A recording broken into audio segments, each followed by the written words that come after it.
My name is Chanel, and today I'm going to talk to you guys about the life and dignity of the human person.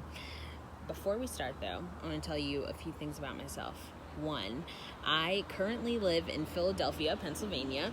I am acquiring my master's in marriage and family counseling. I can finish a Pizza Hut stuffed crust pizza, large, in 15 minutes. And I love chocolate, The Office, and watching TikToks at weird times of the day, preferably at like 1 o'clock in the morning. So today we're going to talk about life and dignity of the human person. First, what is dignity? Dignity comes from the Latin word dignitas, which means worthiness. So that's super important. Each one of us are created in the image and likeness of God. Each one of us have a worthiness and a sacredness to us as individual persons, right? So we're all created in the image and likeness of God, meaning that we are a someone, not a something. I think especially in modern times, it can be really easy to kind of get caught in the trap of what you produce versus who you are. So that looks like when I go to parties sometimes, people will immediately ask me, what's my job? And before we tell people about who we are, we tell them about our accomplishments or our projections or how we give back to the world, not in a charitable way, but just in like a working way, right? So for you, that might look like what your grades look like, how many friends you have, how many clubs you're in, what sports you're in. And so it could just kind of look like what you do versus who you are. And so the life and dignity of the human person tells us that we are all created in the image and likeness of God first. We're all sacred and we're all worthy. And that's first things first, regardless of what you look like, what job you have, what you contribute. And so what are some things that can hurt that dignity and that worthiness? Well, one example is materialism. So what is materialism? That is, an example of that would be putting people over things. So that might look like thinking about what your clothes look like more than how you treat the girl that sits next to you in class, or how many muscles you have versus how your heart is and how you treat those around you and how you love those around you.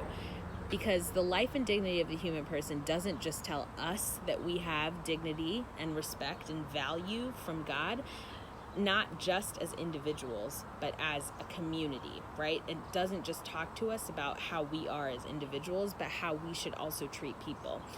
First things first, meaning we all have a right to life, right? We all have a right to life and respect. And so that looks like valuing people from the preborn all the way to the elderly, right? And so that's to say that Catholics are called to have a consistent, all of us actually, are called to have a consistent life ethic, which just means that at every point in life, of everyone's life, we should have an investment and a care because we recognize that we're all created in the image and likeness of God. And we all have a worthiness, period. Okay? So another thing that harms dignity is racism. I know that in the past couple months, especially in quarantine, it's felt really strange. There's been a lot of things that have been happening, especially in America, that have made us feel like a lot of us made us feel polarized or isolated, right? We've questioned a lot of things. There's a lot of political division. There's a lot of economic division. And there's a lot of racism conversations happening. So what is racism? Racism is asserting that because of your skin tone, you don't deserve the same dignity and respect as another person that doesn't have your particular skin tone. And racism is particularly aligned with where prejudice and power marry each other, right? So they unite. So it's not just being prejudiced. It's not just saying, well, you look different, so don't love that. But it's also power, right? It's economic power, it's social power, it's legislative power, it's backing. And so it's important to understand that racism calls God a liar. God gave each one of us dignity and respect. Racism is asserting that only some of us deserve dignity and respect. Racism is calling God a liar, and we don't want to be on that side of history. So the life and dignity of the human person calls each one of us to acknowledge each one of us as a society, right? We see each one of us as individuals and as a society, that we're all important and we all have value. So racism hurts us. And so racism should not exist. Materialism should not exist. We are being called to a consistent life ethic as people, which means at every stage of our lives, we shouldn't be worried as much about what people contribute or what they look like, and we shouldn't let that impede us from loving them as our brothers and sisters in Christ. And so what's one last thing that stops, that hurts the dignity of the human person? Pornography. It's a good example. It can be really weird because especially now in modern times, it feels like everything is kind of sexualized, right? We can turn on Netflix and there's something really hardcore happening on Netflix, or just turn on our TV or just our radio, or just a random Monday night watching The Bachelor. And so pornography is something that skews God's plan and God's dignity that he gave to all of our bodies, and it's skewing it, and it's making it something that's distorted and not beautiful. And the gift of our bodies that God's given us, it's making it something different. And so those are just a few examples of things that can hurt the dignity of the human person. So with all of that being said, how can we stop? How can we make it better, right? Well, first things first is that it's important for each one of us to acknowledge God's gift of ourselves. God created each one of us out of love. So God, who is love, created each one of us out of love in order to love each other. And that's super important. We all have a worthiness, we all have a dignitas, and we all have a sacredness that we carry within us as human beings created in the image and likeness of God. That is so, so, so important. Once we all start viewing each other through that lens, the world can change, and we can start building a consistent life ethic, regardless of our economical stance, regardless of our political stance, regardless of the contributions that we make to the world physically or whatever, how beautiful we are, how many muscles we have, how great our grades are. We can all start viewing each other as brothers and sisters and beautiful created persons, right? We're someone's, not some things. And so the life and dignity of a human person is something that is important for us to not only reflect on, but to integrate into our daily lives. And I will be praying for each one of you that throughout the rest of this quarantine, which hopefully doesn't last for that much longer, because I definitely miss eating at Olive Garden, that we can love each other better and know each other better and honor each other as brothers and sisters in Christ. I'll be praying for you. Please pray for me. God bless.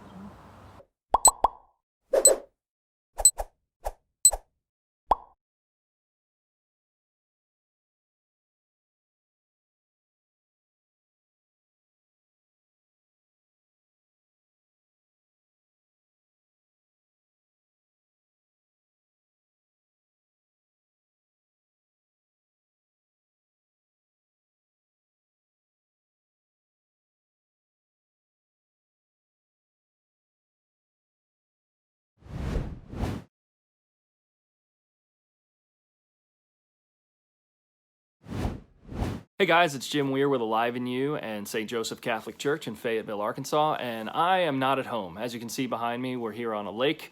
My family and I are up at Flag Island in the northern part of Minnesota, right near the Canadian border. Heather's parents have a little cabin up here. We weren't doing camps, so we came up here for a little while. So over the past week or so, we've been fishing and kayaking and having a great time, bonfires and all that stuff. With no coronavirus cases, no violence, and it has been amazing.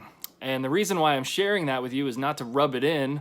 It's to let you know that we're leaving tomorrow, and I don't want to go, and none of my family members want to go because up here it's safe and it's peaceful and it's quiet and it's been great. And I think as I look at our situation with having to go tomorrow, I started thinking about the gospel reading of the Transfiguration. You know, when Jesus goes up the mountain and he brings Peter, James, and John, and he is transfigured, and his clothes become dazzling white.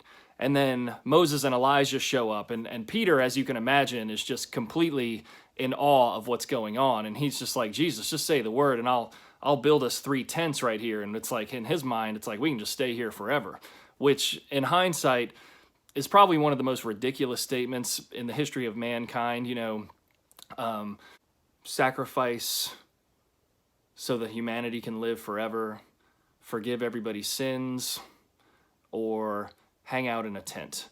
And so ridiculous in hindsight, but I get it. For me, when I read that reading, it's all about, like, you know, getting out of your comfort zone, that you can't stay in one spot and still contribute. You can't just like hang out in the place you're most comfortable and still serve God, serve people, and be a part of building the community of God. And so I think that it ties in really well with what we're talking about today in this call to family, community, and participation. Because if you look at what I've been doing over the last week, I've kind of hit about 1/3 of those. You know, family, yes, for sure. We've been having a great time, great family time here, but I don't have a community up here. I certainly haven't been participating to make my community better or do anything for anybody else other than myself and my family. And so, as you know, most of you are students, 33% is a complete failure. So tomorrow we're going to head back, and we got to start looking at what we can do in our family, what we can do in our community to participate and make lives better. So that's our theme for the day, the second theme of Catholic social teaching, our call to family, community, and participation. So if I look at the first one, family, look, all families come in different shapes and sizes, right? And right now, the family that you have, most of you had no say. It was just the family you were born into, right? You'll have a little more control later when you maybe find someone to marry and have your own kids, of what your family is then going to look like. But for right now, not a ton of control. And so when I talk to young people about family and what they're going to do with their family, I always look at them and tell them to look. You got to focus on you.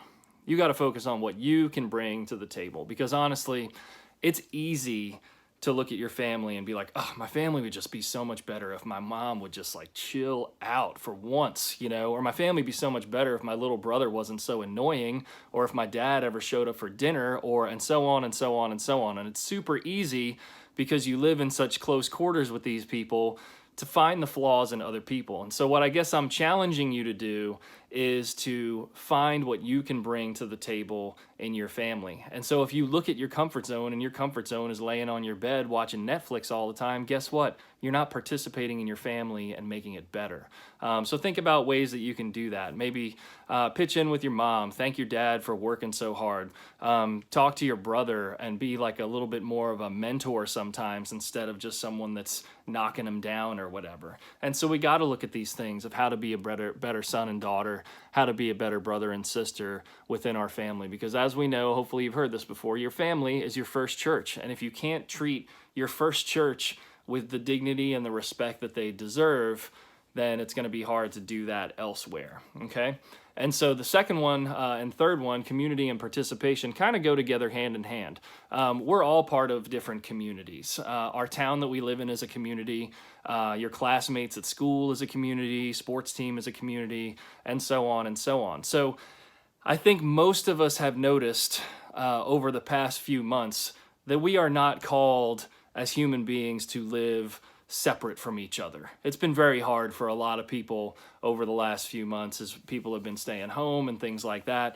And I think it just reaffirms that we are called to a community. We're called to be a part of these things, but not only be a part of them, to participate in them, and that's to share our gifts and to make these places better.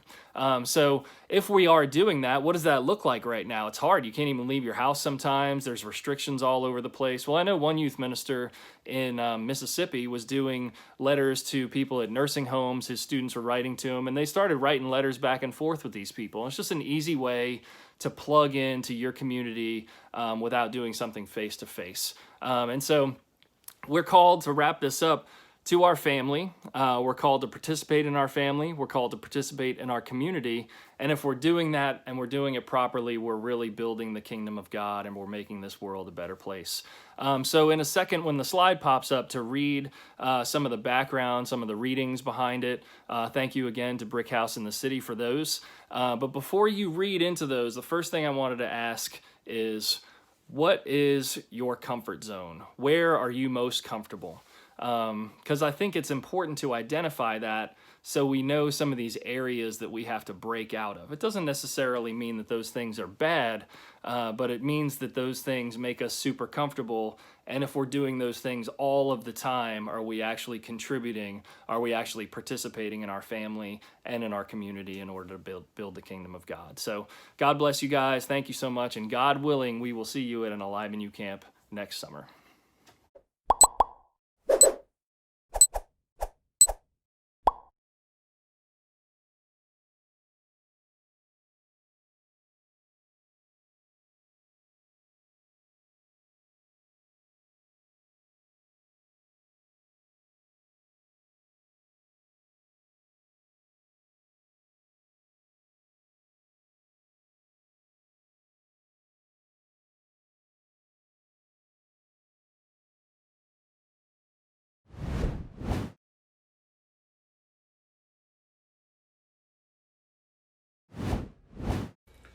Hello everyone, saludos a todos in this community of Alive in You.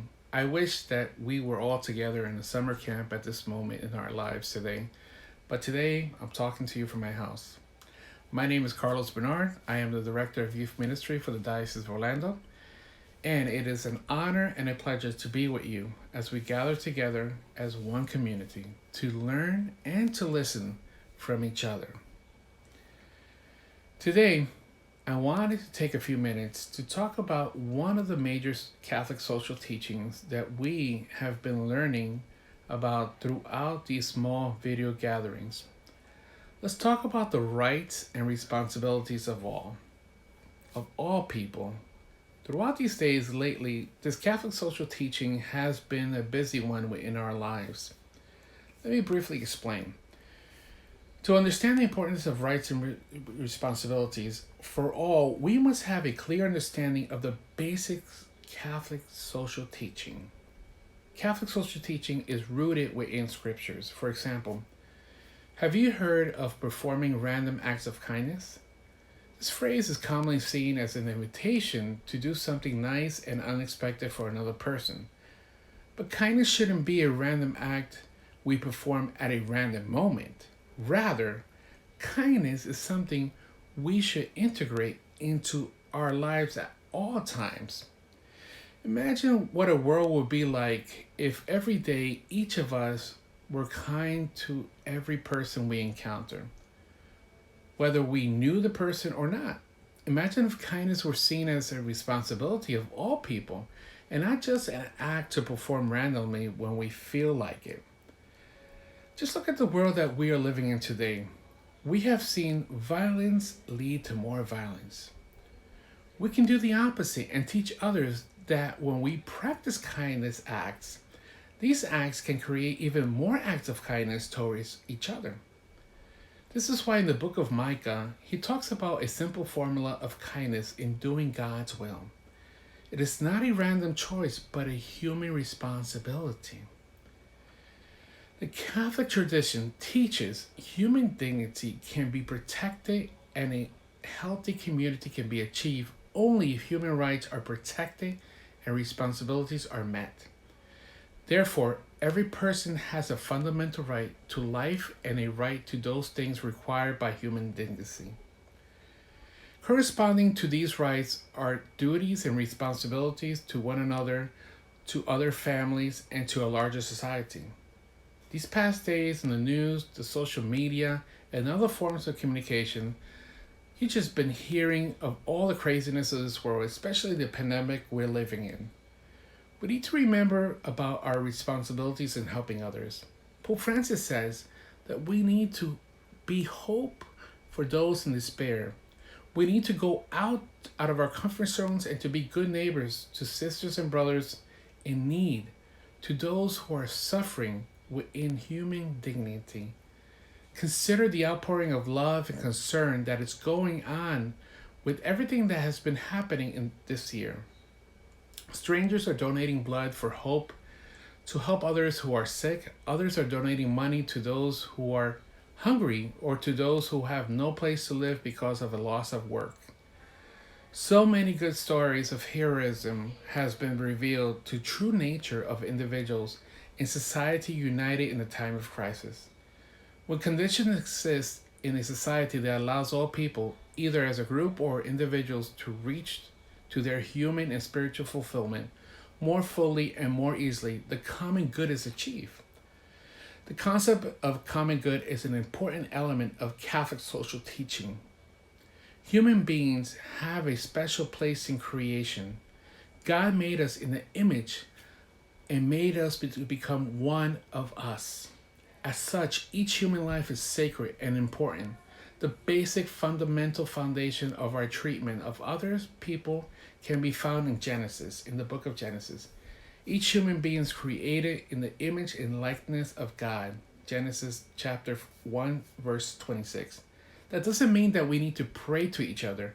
It means we need to treat each person as we would treat Jesus. Everyone, no matter what color you are or what race you belong to, is human. And we are all children of God and part of his body, the body of Christ. And if we treat the body of Christ with reverence each time we receive it in our lives, we have the right and responsibility to treat others the same. There are a lot of people today that feel that we need to instill self-respect and pride in our youth today. The truth is, we need to impress upon all human beings that each soul and body is a creation of God, and we need to do everything we can to love those around us. That means that we need to sacrifice for the good of the other person. That is how we share our dignity as creations of God. Life begins in the womb and ends in the tomb.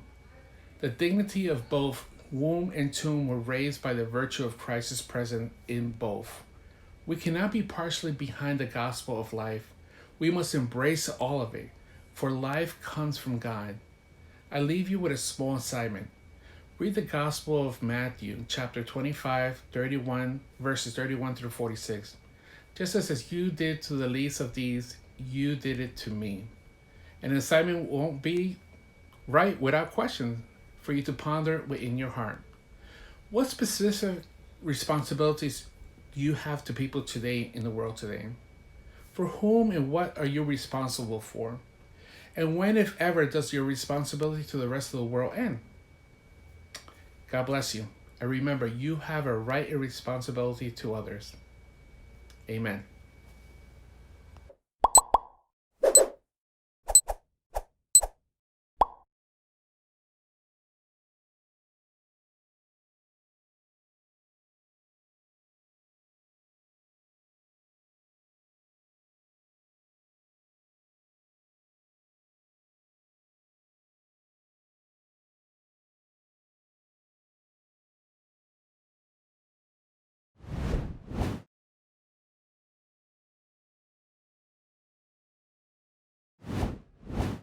Hey y'all, I'm Father Jack Knight, a priest of the Archdiocese of Atlanta and host of Concrete Catholic Podcast.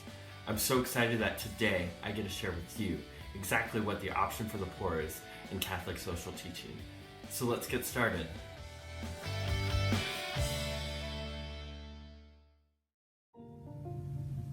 Option for the poor in Catholic social teaching basically is this. It's this special primacy that we put as Catholics and all of our Christian charity to that of the care of the poor and the vulnerable, those of our brothers and sisters who don't have their basic needs being met by the world. And so we as Catholics are inspired by the life of Christ, and if we look at the life of Christ in the Gospels and the Scriptures, we see that his love was for those who needed him, especially those who are poor and vulnerable, those on the peripheries, those on the fringes of society. And so, of course, all of us are loved and made in the image and likeness of God. But there's a special primacy in the care for those who can't provide for themselves. So what do? I wish I had $1 billion check that I could write right now and take care of world hunger and all the poverty that exists in this world. But that's just not going to happen. I don't have $1 billion. Now, I think there's a couple of things that we should look at. How can we first support the organizations that already exist in our own backyard? Maybe you have a St. Vincent de Paul or a food bank at your local parish. These are simple ways in which we can support the need of the poor near us. There are also a lot of global organizations that encounter really hard poverty that exists in the peripheries. How do we support them? Not just financially or materially, but how do we support them? It's a good question to ask, not just in the time of Lent, but every day, because there's a special primacy that exists in the heart of Christ for those who are poor and marginalized. And if we're called to imitate him, we too share in that special primacy for the poor. Now, supporting is good, and it's probably the most concrete way that we can engage in poverty and help take care of those around us. But I think there's another way we can do this too, and that's by promoting the option for the poor. This is one of the easiest ways that we can do this, is by one-on-one interaction, communicating to those around us in our workplaces and in our schools. How can I promote the option for the poor? Well, if you're going to the food bank or you're going to go donate your time at the local thrift store or anything like that, why don't you talk about it? Why don't you invite a friend to come? The more we promote this option for the poor, the more the mind of God will be alive in our hearts to take care of all of our brothers and sisters, especially those in most need. Now, supporting and promoting the option for the poor are very important, but it must all be born out of a love of God. So the third thing is how do we develop a heart like Christ, that we may become the hands and feet of God here and now? How may the Holy Spirit move us to see and hear the calling of the poor? It's by supporting and promoting the option of the poor, yes, but it must always start in prayer. How's the Lord calling you and I, in a particular way, to love our brothers and sisters? For the greatest commandments are to support and love God above all things, and then to love our brothers and sisters as he loves us. The option of the poor is very clear. How is the Lord calling you and I to holiness and to loving all of our brothers and sisters in their need?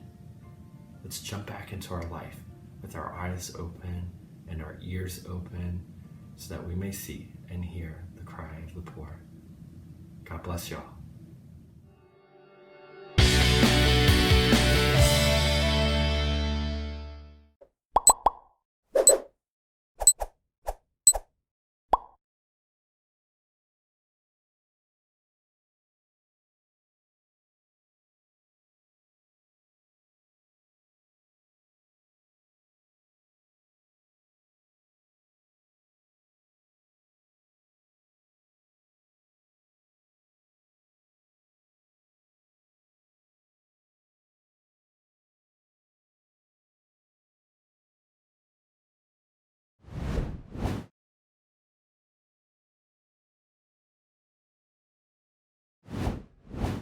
Hello, from quarantine day 1200.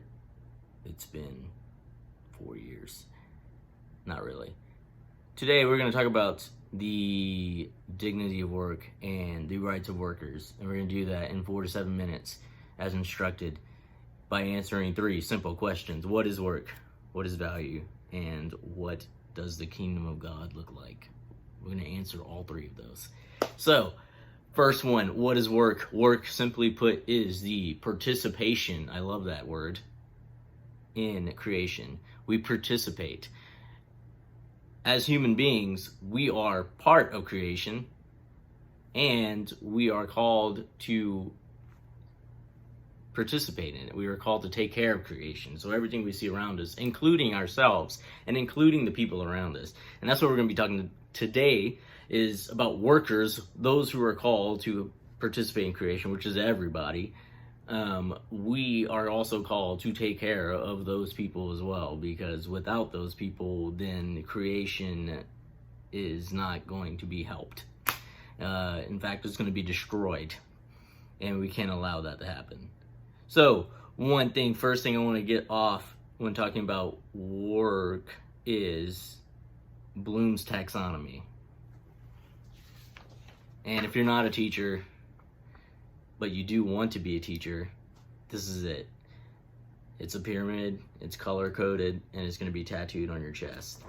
But we're going to ignore all these for right now, and we're only going to talk about creation. The ultimate goal of a student and the ultimate goal of a teacher in order to be a successful teacher is to teach kids, ultimately, how to create. Right? Your ultimate goal as a human being is to participate in creation, is to do work.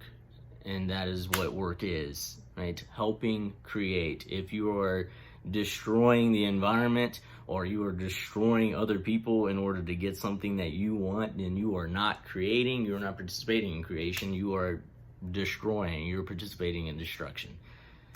I don't want to be on your team. So, question 2, what is value? Simply put, value is what are we willing to sacrifice in order to have something.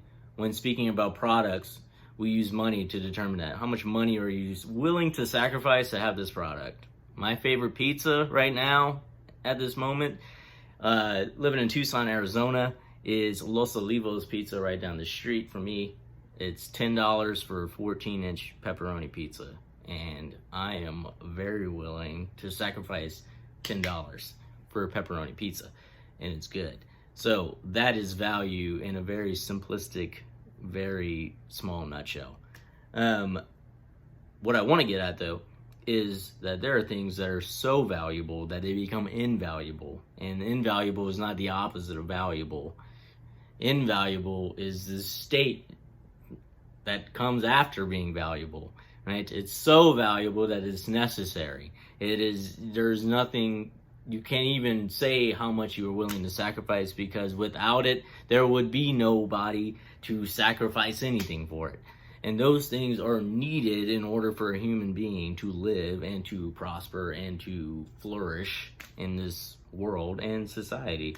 So, value, things that are invaluable. I'm going to show you another pyramid, and if you're going to be a teacher, you're going to see this again. I'm shaving off minutes here of your degree. Like, you can skip teaching 101. Here we go. This one is a different pyramid, even though it looks the same. This one is called Maslow's Hierarchy of Needs. And why is this important? I want to start not from the top, but from the bottom. This is what humans need in order to be good, meaningful human beings. If you want to live a life of meaning, which is this top one right here, self-actualization. I have a purpose. I have meaning in my life. I am doing things. I am creating. I am working. Right? Not destroying anybody or anything in the world. Then you have to start from the bottom and go in order. You need these things. These are invaluable in order for you to be any productive person in the society, citizen. If you're willing, if you want to live a life of meaning, if you want to be a good parent, if you want to be a good student, if you want to be a good child, a good friend, any of these things, this is what you need. The bottom one, most important, invaluable, you can't live without it, is physiological needs: air, water, food, housing, basic health care, right? These are invaluable. If you cannot get those things, then you will never advance to the next level, which is safety, which isn't even that far from physiological needs. Yeah, you might have a house, but if every night I'm fearing that I'm going to die because someone is going to come in my house and shoot me, or the roof is going to collapse at any moment and I don't know when, and I have to sleep knowing that the water leaking from my roof is going to collapse the roof in on me, that is not safety, and I cannot be a productive person because I am constantly living in fear. And so these things are invaluable: love and belonging, self-esteem right above it, knowing yourself. All these things are invaluable, and you cannot put a value. But in today's society, we have put values on, especially this one, on these things: food, shelter, water, all these things. We put values that you have to sacrifice this much stuff in order to get these invaluable things that you need in order to be a productive citizen. You need a house. You can't work if you don't have a house. Like, you can't work if you're not eating. You can't do any of these things if you live in next to a factory that's spewing out carbon dioxide every day. You can't do these things. And so when our society puts value on these things and say you have to sacrifice this much just to get these basic needs, it oftentimes doesn't work. We have people that go through cycles of poverty because they cannot meet those basic needs. And if they can't meet those basic needs, then they can't advance and become a meaningful person. They just are a cog in the machine, as we call it, right? And that's workers' rights. The worker is a human being, and that person should have, their right is to have these invaluable things like shelter, food, water, healthcare, safety, all these things. The person just needs those things.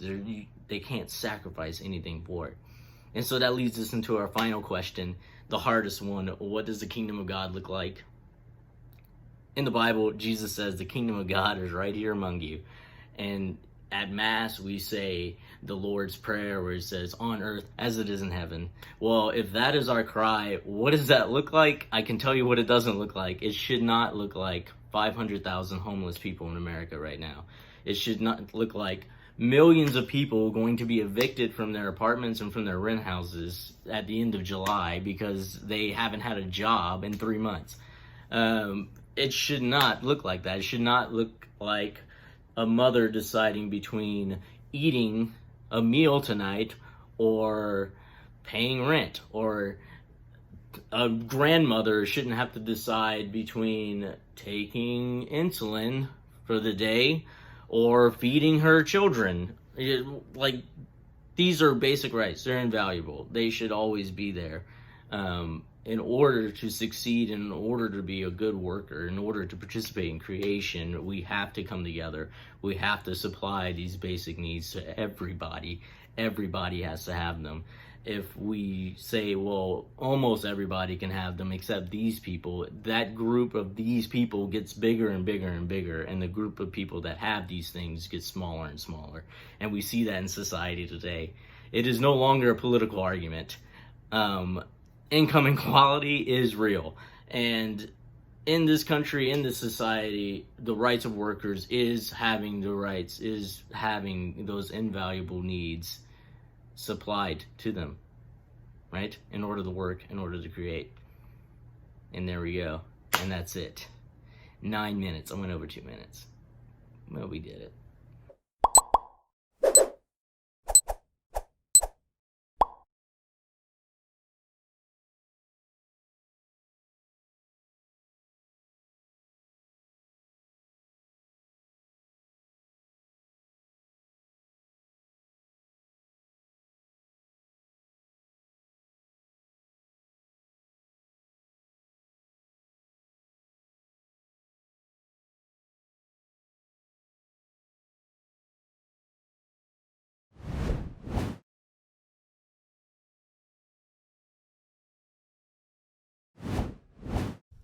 Hi everyone, my name is Devin Bushout and I'm a youth minister in Dallas, Texas, and I'm really excited to talk to you about solidarity.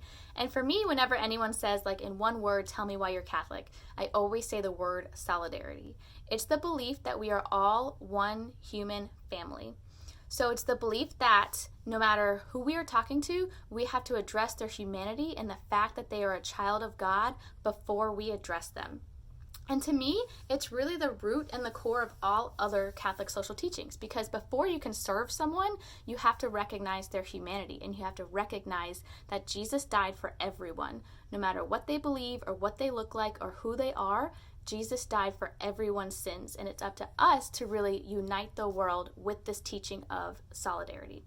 And the USCCB, which is the United States Conference of Catholic Bishops, says that solidarity is recognizing the humanity of others no matter their nationality, race, ethnicity, economic status, or ideological beliefs. So what this means is no matter where someone lives, in what country or what part of town, no matter what their race is, no matter what their ethnicity or religious beliefs are, no matter how much money they make or what they believe, we have to recognize that they are a child of God.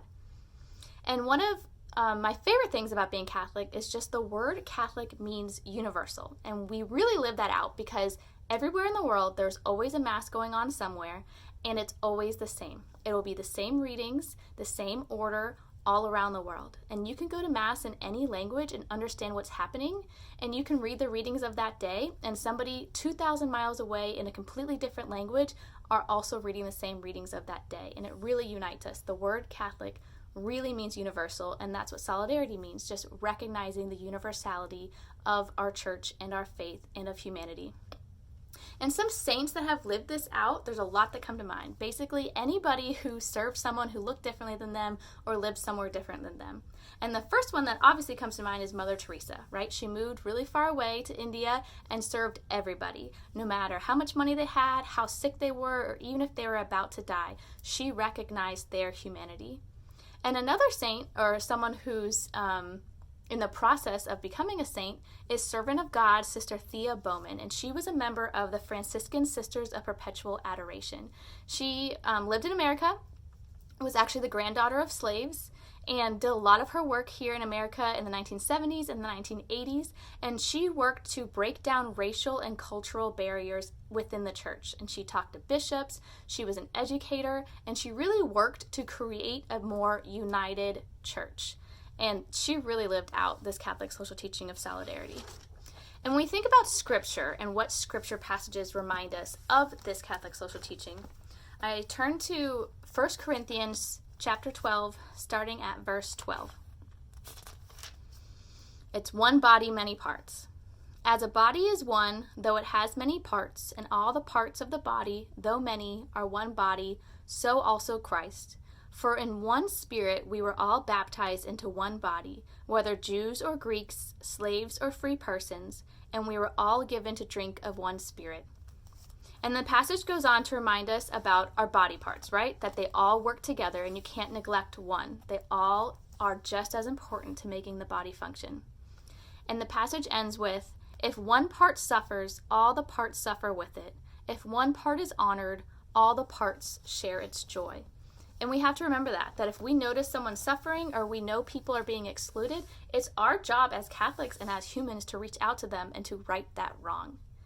And so when you think about things we can do right now, as a teenager or in the middle of a pandemic or if we're stuck at home, I have 5 things that we can do to practice solidarity. First, you have to practice critical thinking. So before you respond to someone or you repost someone or you retweet anything, have you acknowledged that person's humanity? Before you say any words to a person, online or in person, have you recognized that they are a child of God? And do your words reflect that? The next thing is to think about anyone at school or within your family that you have noticed that are being excluded. Is there anyone you can reach out and make them feel more welcomed or more wanted? The third thing to think about is, in society, are there groups of people that are being neglected, isolated, or stereotyped? What can you do to speak up for them? And how can we help create true equality? What groups do we need to focus on to really build up everyone to be one human family on a truly equal level? The fourth thing is to think about, how often do you pray about other people's sufferings? How often do you think about other people's struggles? And how often do you practice intercessory prayer, where you pray for other people? And the last thing is think about, are your words or actions, in person, online, unitive or divisive? Are your actions ones that unite us together or divide people apart? Because the more you unite people, the more you can practice this Catholic social teaching of solidarity. And someone who really spoke about this a lot was Pope John Paul II. And he said, solidarity is a firm and persevering determination to commit oneself to the common good. So really think and reflect, how can you work towards the common good? And sometimes it can seem overwhelming, but servant of God, Sister Thea Bowman, has a great quote about how just doing the little things can really unite us all together. She says, I think the difference between me and some people is that I'm content to do my little bit. Sometimes people think they have to do big things in order to make change, but if each one would light a candle, we'd have a tremendous light. So take some time today to reflect and pray about other people's struggles and about where you're called to do your little bit.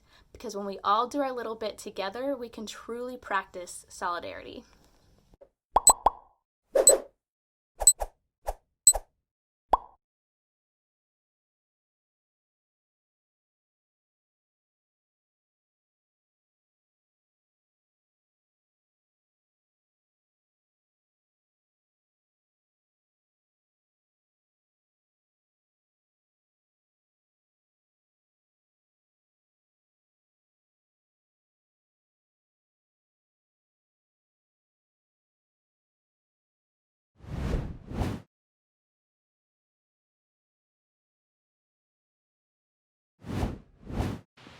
Hey everybody, it's Jasmine Joubert with Alive in You.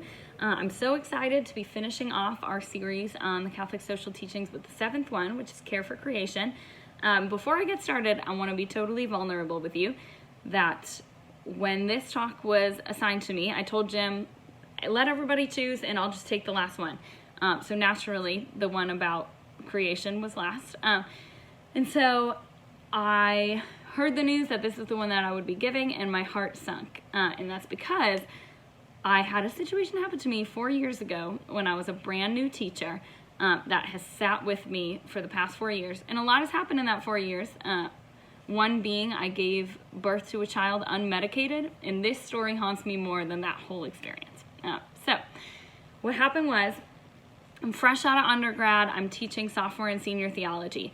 And in my senior theology class, we were talking about the Catholic social teachings. And it was the day where we were talking about Care for Creation. And I was so excited. I was translating parts of Genesis from the original Hebrew for my students. They were reading the encyclical by Pope Francis all about Care for Creation. And it was an awesome lesson. I felt like I was killing it as a teacher. And all of a sudden, the bell rings, the end of the day, my students walk out of my classroom and in walks a parent.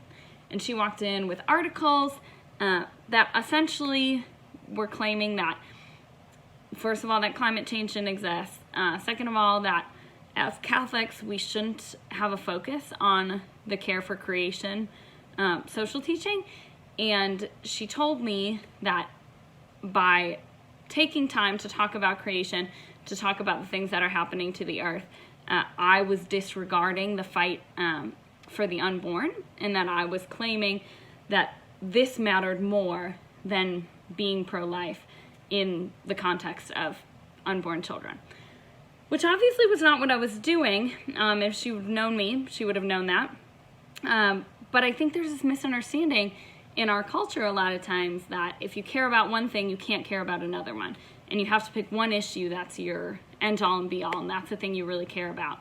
And I think we've seen this a lot in the last couple months. Some people who were fighting really hard for racial justice got criticized by communities who were saying, well, no, it matters more to be pro-life in the context of unborn children.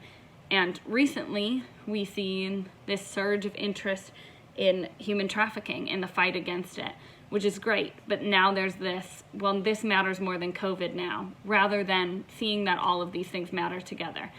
So if you look back at this week, if you've been watching these videos, it's really important that we understand that all 7 work together. The church gave us 7 Catholic social teachings. And so if we pull out one, it's not complete. And 7 in scripture and in tradition is a holy number. And so having 7 is an intentional decision by the church. And so caring about 7 is essential. to what the teachings are trying to accomplish, if that makes sense. So that is all to say that I think care for creation is often the forgotten about social teaching. And so I'm excited to talk to you about it and hopefully kind of instill why, as Catholics, we should be in particular caring for creation. So to do this, to accomplish this, and try to, in a quick and efficient fashion, is to answer a couple questions. And the first one is, what is included in creation? So in Genesis, the Lord says, you fill the earth and subdue it. And so lots of people think that means we get to control the earth, get to do whatever we want. It's not necessarily true, but we'll get to that. But the first thing is, when we're talking about creation in the context of Genesis, that doesn't mean humans, because God is giving the command to Adam and Eve to have dominion over the birds of the sky, the fish of the sea, the land, the earth, all of that stuff. So when we talk about creation, we're talking about all living things that are not people. Does that make sense? When we're talking about this kind of care for creation. And it all comes full circle. So caring for the earth, caring for animals, caring for plants, caring for all that supports our ecosystem. The next question I want to talk about is, what does it mean to have dominion? Okay, so dominion is an interesting word because we think of someone who's dominant, but we have to think about what dominion looks like in the church, especially in the example of Jesus. And I had this explained to me so well by a priest once, so I'm going to use his little analogy. So he explained that as a pastor, he has power and he has dominion over his church. And what that means for him is that he has to serve more than we have to serve as parishioners.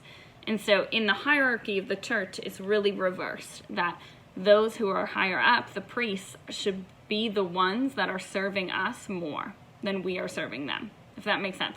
So he had said, because he has dominion over his parish, if his parish is falling apart and if his people aren't acting the way they should, then that's a reflection back on him. So similar for us, if we have dominion over the earth, if the earth is falling apart, if the earth is becoming polluted, that responsibility falls back on us because we were given dominion of it.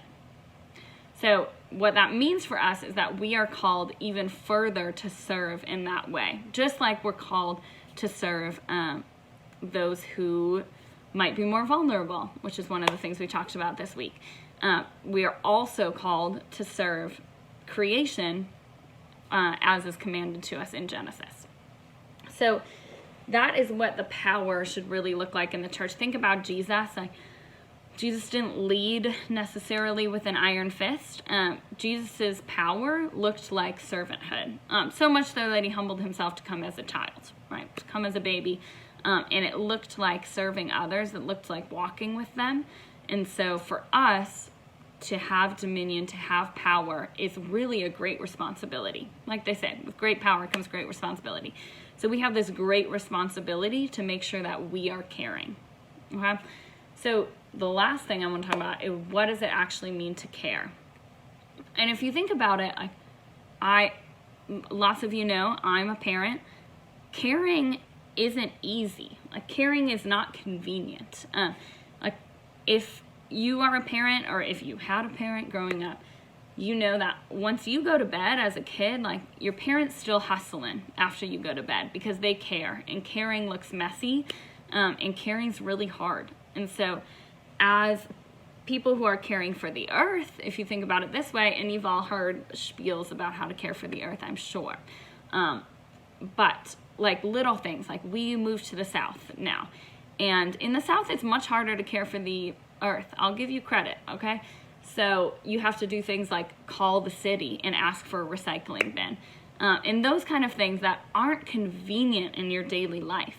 Things that might stretch you, where you have to do more work. It's more work to care for the earth. It's more work to teach my daughter how to recycle. It's more work to teach her to not just throw her litter in the street, okay? It's a lot. It is sometimes work, and it sometimes looks inconvenient to care for the earth.